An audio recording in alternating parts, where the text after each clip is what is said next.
Hi hello ನಮಸ್ಕಾರ, ಹೇಗಿದ್ದೀರಾ? ಎಲ್ಲರೂ ಚೆನ್ನಾಗಿದ್ದೀರಾ ಅಂತ ಅಂದ್ಕೊಂಡಿದ್ದೀನಿ. ಸುಸ್ವಾಗತ ನನ್ನ ಮತ್ತೊಂದು ಹೊಸ ಟ್ರೇಡ್ ವಿಡಿಯೋಗೆ. ಸೊ ಇವತ್ತಿನ ಈ ಒಂದು ವಿಡಿಯೋದಲ್ಲಿ ನಾನು ಹೊಸ ಒಂದು ಬ್ರೋಕರ್ನಲ್ಲಿ ಟ್ರೇಡ್ನ ಮಾಡಿದ್ದೇನೆ. ಸೊ ಹೌದು, ಈ ಒಂದು ಟ್ರೇಡ್ನಲ್ಲಿ ಗ್ರೋ ಆ್ಯಪ್ನಲ್ಲಿ ಟ್ರೇಡ್ನ ಮಾಡಿಲ್ಲ. ಸೊ ಹೊಸ ಒಂದು ಬ್ರೋಕರ್ನಲ್ಲಿ ಟ್ರೇಡ್ನ ಮಾಡಿದ್ದೇನೆ. ಅದು ಯಾವುದಂದರೆ ದನ್ ಅಂತ. ಸೊ ಈ ಒಂದು ದನ್ ಆ್ಯಪ್ನಲ್ಲಿ ತುಂಬ ಫೀಚರ್ಸ್ ಇದಾವೆ ಅಂತ ಕಂಡು ಬಂತು. ಸೊ ವಿಡಿಯೋದಲ್ಲಿ ನೋಡಿದೆ. ಸೊ ಅದಕ್ಕೆ ಈ ಒಂದು ದನ್ ಆ್ಯಪ್ನಲ್ಲಿ ಟ್ರೇಡ್ ಮಾಡಬೇಕಂತ ಅನಿಸಿತ್ತು. ಸೊ ಅದಕ್ಕೆ ಅಕೌಂಟ್ನ ಓಪನಿಂಗ್ ಮಾಡಿ ಈ ಒಂದು ದನ್ ಆ್ಯಪ್ನಲ್ಲಿ ಟ್ರೇಡ್ನ ಮಾಡಿದೆ. ಸೊ ಈ ಬ್ರೋಕರ್ನಲ್ಲಿ ಅರೌಂಡ್ 5,000 ರೂಪಾಯಿ ಕ್ಯಾಪಿಟಲ್ನಿಂದ ಸ್ಟಾರ್ಟ್ ಮಾಡಬೇಕಂತ ಮಾಡಿದ್ದೇನೆ. ಸೊ ಅದಕ್ಕೆ ಕ್ಯಾಪಿಟಲ್ನ ಹಾಕಿದ್ದೇನೆ. ಸೊ ಈ ಒಂದು 5,000 ರೂಪಾಯಿ ಕ್ಯಾಪಿಟಲ್ನ ಎಲ್ಲಿ ತನಕ ಒಯ್ಯೋಕ್ಕೆ ಟ್ರೈ ಮಾಡ್ತೀನಿ, ನೋಡೋಣ ಎಷ್ಟಾಗುತ್ತೆ ಅಂತ. ಸೊ ಈ ಒಂದು ದನ್ ಬ್ರೋಕರ್ನಲ್ಲಿ ಯಾವ ರೀತಿ ಒಂದು ಟ್ರೇಡ್ನ ಎಕ್ಸಿಕ್ಯೂಟ್ ಮಾಡಿದ್ದೇನೆ ಅಂತ ಈ ಒಂದು ವಿಡಿಯೋದಲ್ಲಿ ತೋರಿಸ್ತೀನಿ. ಈ ಒಂದು ದನ್ ಬ್ರೋಕರ್ ನಾವು ತುಂಬ ಸಿಂಪಲ್ ಆಗಿದೆ ಅಂತ ಮಾಡಿದ್ದೆ, ಬಟ್ ತುಂಬ ಕಾಂಪ್ಲೆಕ್ಸ್ ಆಗಿದೆ. ಯೂಸರ್ ಫ್ರೆಂಡ್ಲಿ ಆಗಿಲ್ಲ. ಸೊ ಯಾವ ರೀತಿ ಒಂದು ಟ್ರೇಡ್ನ ಮಾಡಬೇಕಂತ ಈ ಒಂದು ಬ್ರೋಕರ್ ಆ್ಯಪ್ನಲ್ಲಿ ಗೊತ್ತಾಗೋದಿಲ್ಲ ಬೇಗನೆ.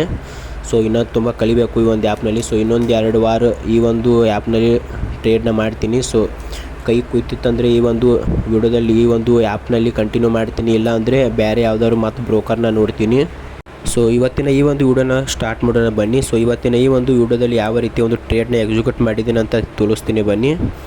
ಸೊ ನೀವು ಸ್ಕ್ರೀನ್ ಮೇಲೆ ನೋಡ್ತಿರ್ಬೋದು. ಸೊ ಈ ಒಂದು ದನ್ ಬ್ರೋಕರ್ನಲ್ಲಿ ಮೊದಲೇದಾಗಿ ನಾನು ಕೋಚಿನ್ ಶಿಪ್ಯಾರ್ಡ್ ಎಂಬ ಒಂದು ಸ್ಟಾಕ್ನ 15 ಶೇರ್ನ ಬೈನ ಮಾಡಿದೆ. ಸೊ ಯಾವ ಒಂದು ಪ್ರೈಸ್ಗೆ ಬೈ ಮಾಡಿದೆ ಅಂದರೆ ಅರೌಂಡ್ 1,667 ರೂಪಾಯಿಗೆ ಈ ಒಂದು ಶೇರ್ನ ಬೈ ಮಾಡಿದೆ 15 ಶೇರ್ಗಳೊಂದಿಗೆ.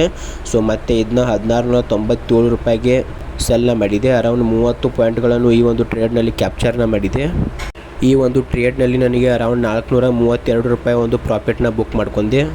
ಸೊ ಚಾರ್ಟ್ನಲ್ಲಿ ಈ ಒಂದು ಟ್ರೇಡ್ನ ನೋಡೋಣ ಬನ್ನಿ, ಯಾವ ರೀತಿಯಾಗಿ ಎಕ್ಸಿಕ್ಯೂಟ್ ಮಾಡಿದ್ವಿ ಅಂತ. ಸೊ ನೀವು ಸ್ಕ್ರೀನ್ ಮೇಲೆ ನೋಡ್ತಿರ್ಬೋದು ಚಾರ್ಟ್ನಲ್ಲಿ. ಸೊ ಯಾವ ರೀತಿ ಯಾವ ಪ್ರೈಸ್ಗೆ ಬೈ ಮಾಡಿದೆ ಮತ್ತು ಸೆಲ್ ಮಾಡಿದೆ, ಸ್ಟಾಪ್ ಲಾಸ್ನ ಎಷ್ಟು ಇಟ್ಟಿದೆ ಅಂತ. ಸೊ ನೀವು ಸ್ಕ್ರೀನ್ ಮೇಲೆ ನೋಡ್ತಿರ್ಬೋದು. ಈ ಒಂದು ಟ್ರೇಡ್ನಲ್ಲಿ ಅರೌಂಡ್ 10 ಪಾಯಿಂಟ್ಗಳ ಒಂದು ಸ್ಟಾಪ್ ಲಾಸ್ನ ಇಟ್ಟಿದೆ ಮತ್ತು 30 ಪಾಯಿಂಟ್ಗಳ ಟಾರ್ಗೆಟ್ನ ಇಟ್ಟಿದೆ. ಸೊ ಈ ಒಂದು ಟ್ರೇಡ್ನಲ್ಲಿ 30 ಪಾಯಿಂಟ್ಗಳ ಒಂದು ಕ್ಯಾಪ್ಚರ್ನ ಮಾಡಿದೆ. ನೀವು ಸ್ಕ್ರೀನ್ ಮೇಲೆ ನೋಡ್ತಿರ್ಬೋದು. ಸೊ ನಮ್ಮ ಮಾರ್ಕೆಟ್ನ ಅನ್ಕೊಂಡ್ಕಿಂತ ಸ್ವಲ್ಪ ಹೆಚ್ಚು ಕೆಳಗೆ ಬಿದ್ದಿತ್ತು, ಅಂದರೂ ಕೂಡ ಮತ್ತೆ ಮಾರ್ಕೆಟ್ ಮೇಲೆ ಹೋಯಿತು. ಸೊ ಅದಕ್ಕೆ ಬರೋಬ್ಬರಾಗಿ ಸ್ಟಾಪ್ ಲಾಸ್ನ ಮತ್ತು ಟಾರ್ಗೆಟ್ನ ಇಟ್ಟೆ ಟ್ರೇಡ್ ಮಾಡಬೇಕು. ಸೊ ಈ ಒಂದು ಟ್ರೇಡ್ನಲ್ಲಿ 430 ರೂಪಾಯಿ ಮೇಲೆ 30 ರೂಪಾಯಿ ಪ್ಲಸ್ ಪ್ರಾಫಿಟ್ನ ಬುಕ್ ಮಾಡ್ಕೊಂಡೆ. ಸೊ ಈ ಒಂದು ವಿಡಿಯೋದಲ್ಲಿ ಇಷ್ಟೇ. ಈ ಒಂದು ವಿಡಿಯೋದಲ್ಲಿ ಯಾವುದೇ ರೀತಿಯಾದ ಒಂದು ಟ್ರೇಡಿಂಗ್ ಅಡ್ವೈಸ್ನ ಮತ್ತು ಅನಾಲಿಸಿಸ್ನ ಈ ಒಂದು ವಿಡಿಯೋದಲ್ಲಿ ಹೇಳಿಲ್ಲ. ಸೊ ನಾನು ಯಾವ ರೀತಿಯ ಒಂದು ಟ್ರೇಡ್ನ ಮಾಡಿದ್ದೀನಿ ಅಂತ ಮಾತ್ರ ಹೇಳಿದ್ದೇನೆ. ಸೊ ಇವತ್ತಿನ ಈ ಒಂದು ವಿಡಿಯೋದಲ್ಲಿ ಅಷ್ಟೇ. ಈ ಒಂದು ವಿಡಿಯೋದಲ್ಲಿ ಏನಾದರೂ ಹೇಳೋದ್ರಲ್ಲಿ ಅಥವಾ ವಾಯ್ಸ್ ಓವರದಲ್ಲಿ ಮಿಸ್ಟೇಕ್ಗಳಾಗಿದ್ದರೆ ಕ್ಷಮಿಸಿ ಅಂತ ಹೇಳ್ತಾ ಮತ್ತೆ ನಾನು ಬರ್ತೀನಿ ಮುಂದಿನ ಒಂದು ಹೊಸ ಟ್ರೇಡ್ ವಿಡಿಯೋದೊಂದಿಗೆ. ಸೊ ಅಲ್ಲಿ ತನಕ ಬೈ.